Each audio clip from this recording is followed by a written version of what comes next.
learners, welcome to Unfold You, your favorite digital learning platform. I am Renu, your economics mentor. So today we will cover the chapter Indian economy in between year 1950 to 1919. And before that we have covered economic system. और जहाँ पे हमने क्या पढ़ा था कि India have adopted the mixed economic system. Now we will move to next topic, that is economic planning. तो अब economic planning में क्या-क्या हमने किया? Economic planning. Indian planners plan to adopt a socialist idea, जो मैंने बताया socialist idea, with an emphasis on the public sector along with encouragement of contribution from the private sector in non-priority industries through a democratic setup. जो मैंने बताया कि हमने socialist along with private companies, ठीक है, with democratic setup हमने mixed economy को हमने accept किया, हमने system वो adopt किया and we have moved further कि हम अपनी planning करते हैं ताकि हम अपना economic system run कर पाएं. Indian planners were well aware of the shortage of private capital and lack of incentive for the private sector to function in the social sector. अब हम बहुत अच्छे से अवेयर थे क्योंकि ब्रिटिशर्स यहाँ पे गए, हमारा प्राइवेट सेक्टर इतना अच्छे से फ्लरिश नहीं था, तो वी वर अवेयर कि प्राइवेट सेक्टर भी इतना अच्छा नहीं है, but we have to make sure कि प्राइवेट सेक्टर सोशल सेक्टर के साथ साथ रन करे. Next is comprehensive planning for the country was made by the government with a specific objective of 5-year plans. तो हमने कुछ objectives को रखते हुए अपने 5-year plans बनाए कि हमने कुछ objectives रखे कि हमने ये चीजें within 5 years achieve करनी है. Hence, planning was initiated to make the public sector to work within the basic economic framework and private sector firms were encouraged towards economic growth. तो हमने एक बेसिक फ्रेमवर्क बनाया जहाँ पे हमने इंश्योर किया कि जो प्राइवेट सेक्टर्स हैं उनको इनकरेज किया जाए टुवर्ड्स इकोनॉमिक ग्रोथ, तो हमारी जो इकोनॉमिक ग्रोथ है वो हम अचीव कर पाए. सो 5 years प्लान में क्या है? अब 5 years प्लान में जैसे कि यहाँ पे सब कुछ लिखा है, हम चाहते हैं कि रूरल डेवलपमेंट हो, हाई ग्रोथ हो, पॉवर्टी कम हो, इंडस्ट्रियल डेवलपमेंट हो, इकोनॉमिक इक्वालिटी आए, ठीक है.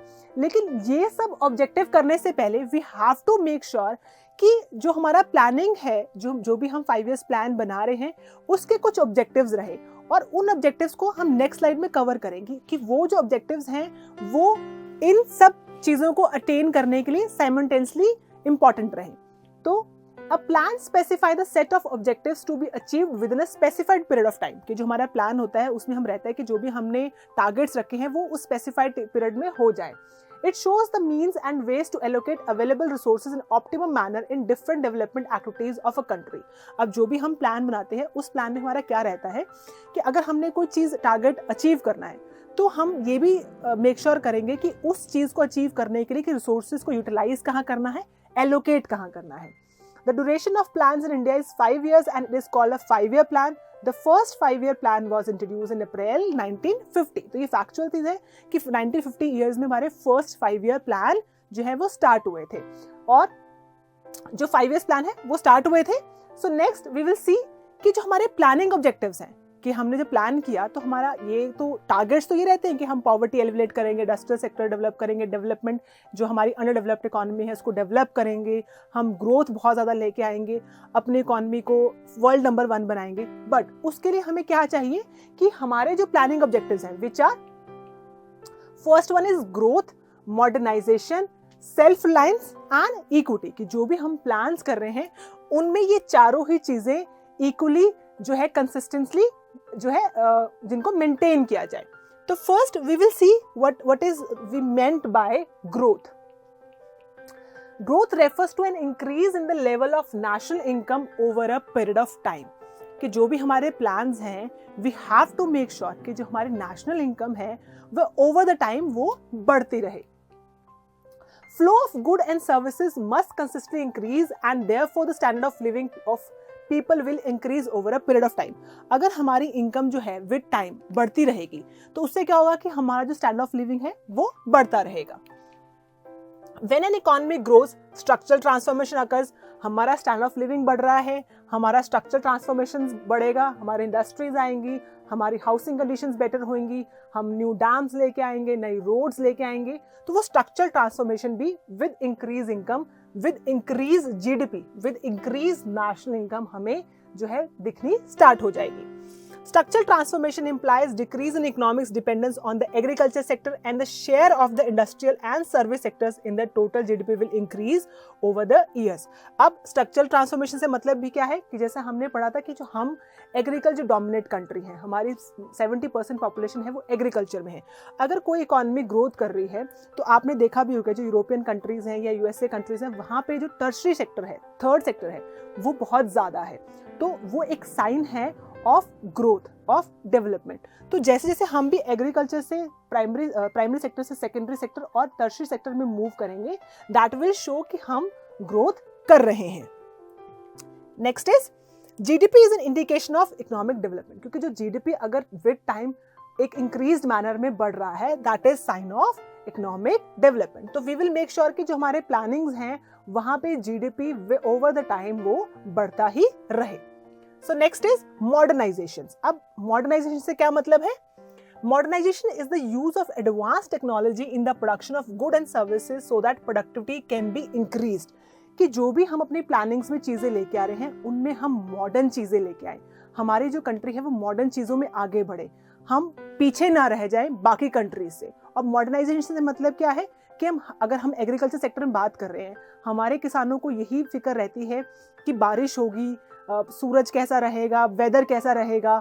ठीक है, अब हम प्रॉपर अपने इरिगेशन फैसिलिटीज़ जो है वो प्रॉपर हो पाएंगे या नहीं पाएंगे.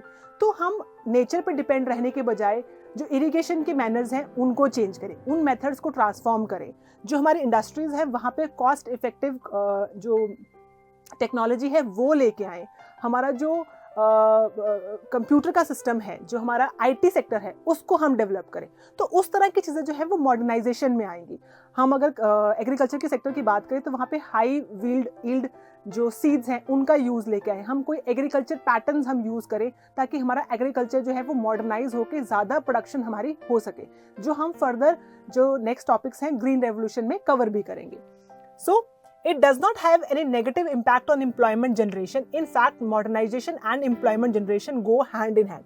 एक जर्नल एक नोशन बना हुआ है कि जब भी कोई चीज़ मॉडर्न हम तरीका अडॉप्ट करते हैं तो क्या होता है कि वो कैपिटल इंटेंसिव होता है, वहाँ पे लेबर कम लगता है. और वहाँ पे ये पॉसिबिलिटी रहती है कि जब हम मॉडर्न तरीका ले आते हैं तो जो लेबर है या उनके लिए वो नुकसानदेह हो जाता है कि वहाँ पे अनएम्प्लॉयमेंट जनरेट होती है. That is not the case. दोनों चीज़ें can go one in hand, go hand in hand. Next is, hence the production of goods will be increased to meet the demand of people, resulting in generation of employment opportunities in the economy.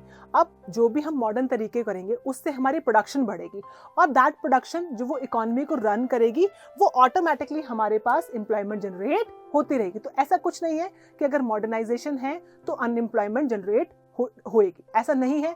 Employment opportunities बल्कि और बढ़ जाएंगी. That is the sign of कि हम develop कर रहे हैं, हम ग्रोथ कर रहे हैं. Thus, modernization as a planning objective does not create contradiction in the light of employment generation. वही चीज़ मैं आपको रिपीट कर रही हूँ कि ऐसा कुछ भी नहीं है कि अगर हम मॉडर्नाइजेशन कर रहे हैं तो हमारी जो है अनएम्प्लॉयमेंट जनरेट हो जाएगी, बल्कि अगर मॉडर्नाइजेशन रहती है हमारा हर सेक्टर बहुत जल्दी बहुत स्पीड से ग्रोथ कर सकता है. एंड आज हम देख भी रहे हैं कि आईटी सेक्टर डेवलप होने से, नई टेक्नोलॉजीज आने के लिए हम बहुत जल्दी से पेस कर रहे हैं. इकोनॉमिक डेवलपमेंट, इकोनॉमिक ग्रोथ बहुत जल्दी से बढ़ रही है. So next is self reliant. अब सेल्फ रिलायंट से क्या मतलब है कि हमने ग्रोथ कर ली, हमने जीडीपी बढ़ा लिया, हमने टूल्स जो हैं वो मॉडर्नाइज कर ली. अब सेल्फ रिलायंट का मीनिंग क्या है? Self-reliance is reducing or eliminating the dependency on other nation. That is preventing import of goods from other nations and encouraging producing those goods domestically. अब हम बात कर रहे हैं ईयर 1950 की. 1947 में हम आज़ाद हुए थे और ब्रिटिशर्स ने 200 ईयर्स हम पे रूल किया था. हम बहुत ज़्यादा घबराए हुए थे इस चीज़ से कि जो ब्रिटिशर्स अगर हम किसी फॉरेन कंट्री पे डिपेंड रहते हैं कि आने वाले साल में ऐसा ना हो कि कोई और कंट्री हम पे फिर से रूल करना स्टार्ट कर दे. तो we have to make sure कि हमारा जो फॉरेन गुड्स हैं वहाँ पे हमारा रिलाय कम हो.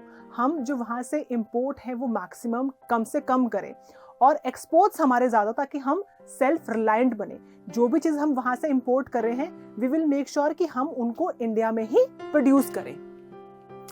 It is essential for a developing nation like India to follow self-reliance as a planning objective.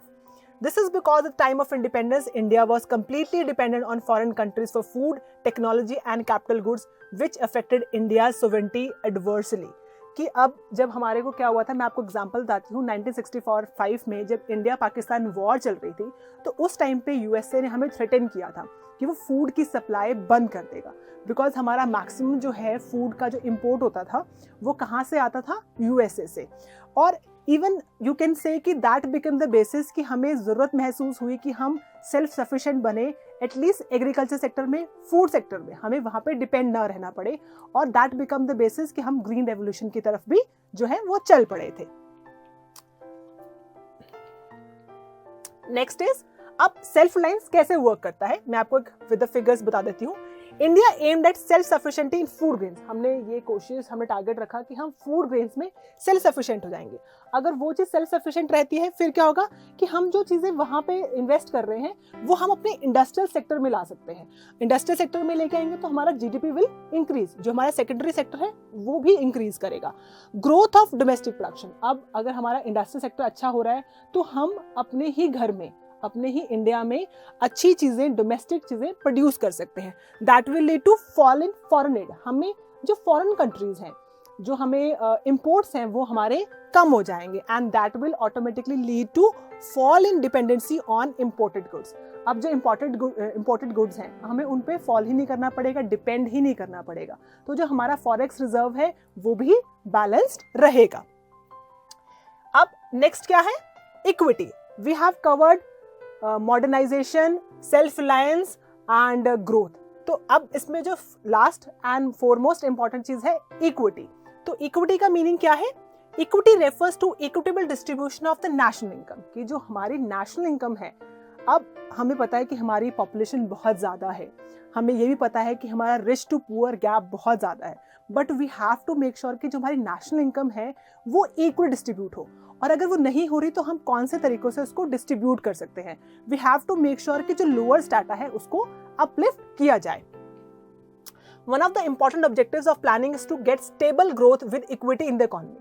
कि हमारी ग्रोथ तो हो, लेकिन हर सेक्टर, जो लोअर इनकम ग्रुप है वो भी आगे की तरफ बढ़े.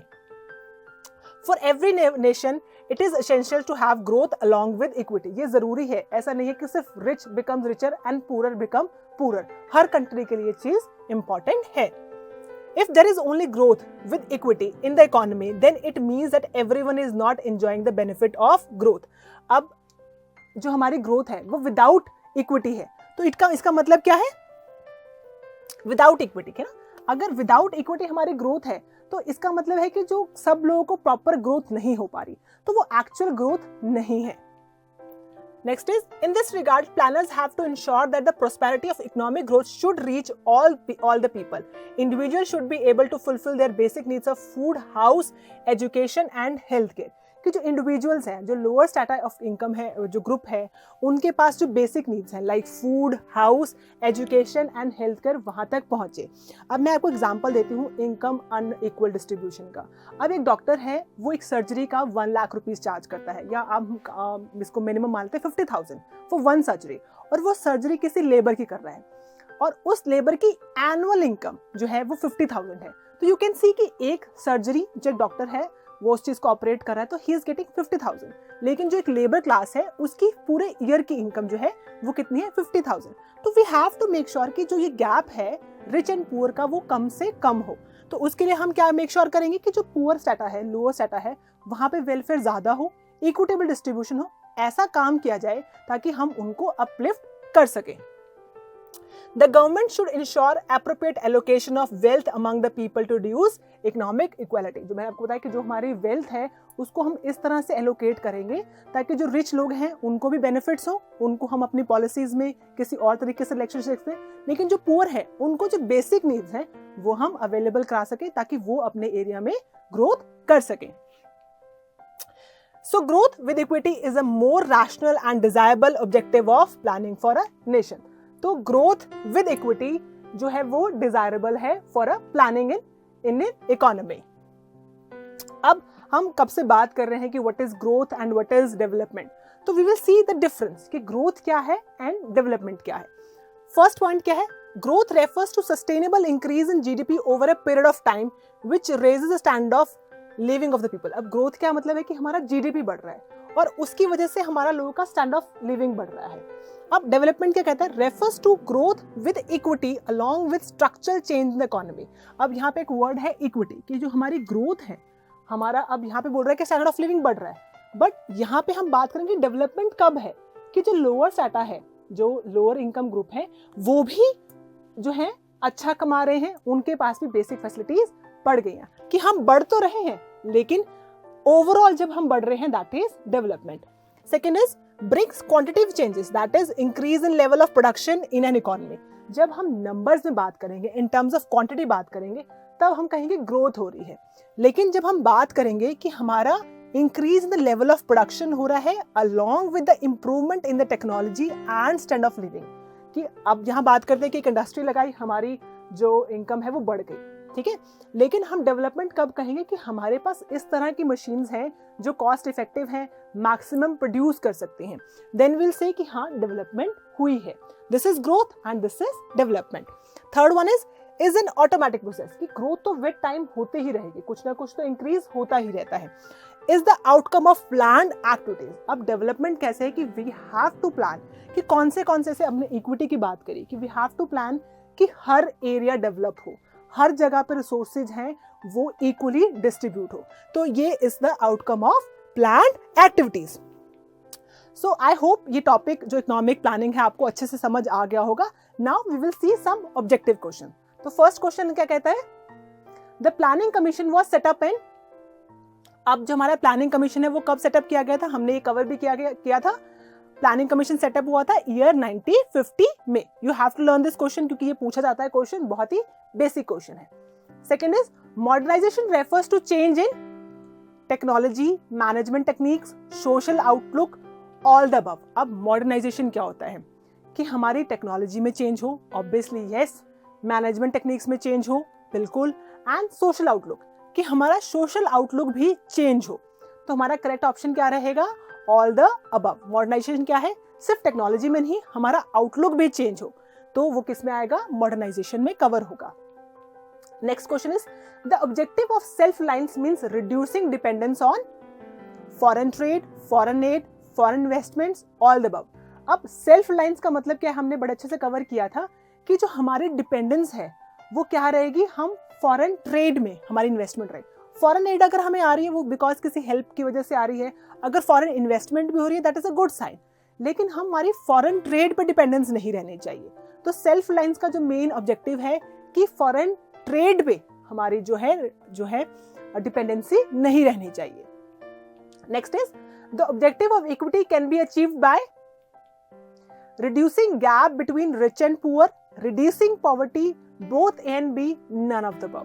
अब ऑप्शन सी बिल्कुल सही है। रीजन, हमें पॉवर्टी भी कम करनी है and we have to make sure कि जो रिच एंड पुअर का गैप है वो भी कम हो जाए।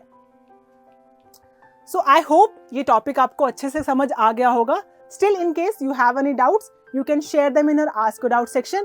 Till then, keep learning, keep sharing. I'll see you in the next lecture.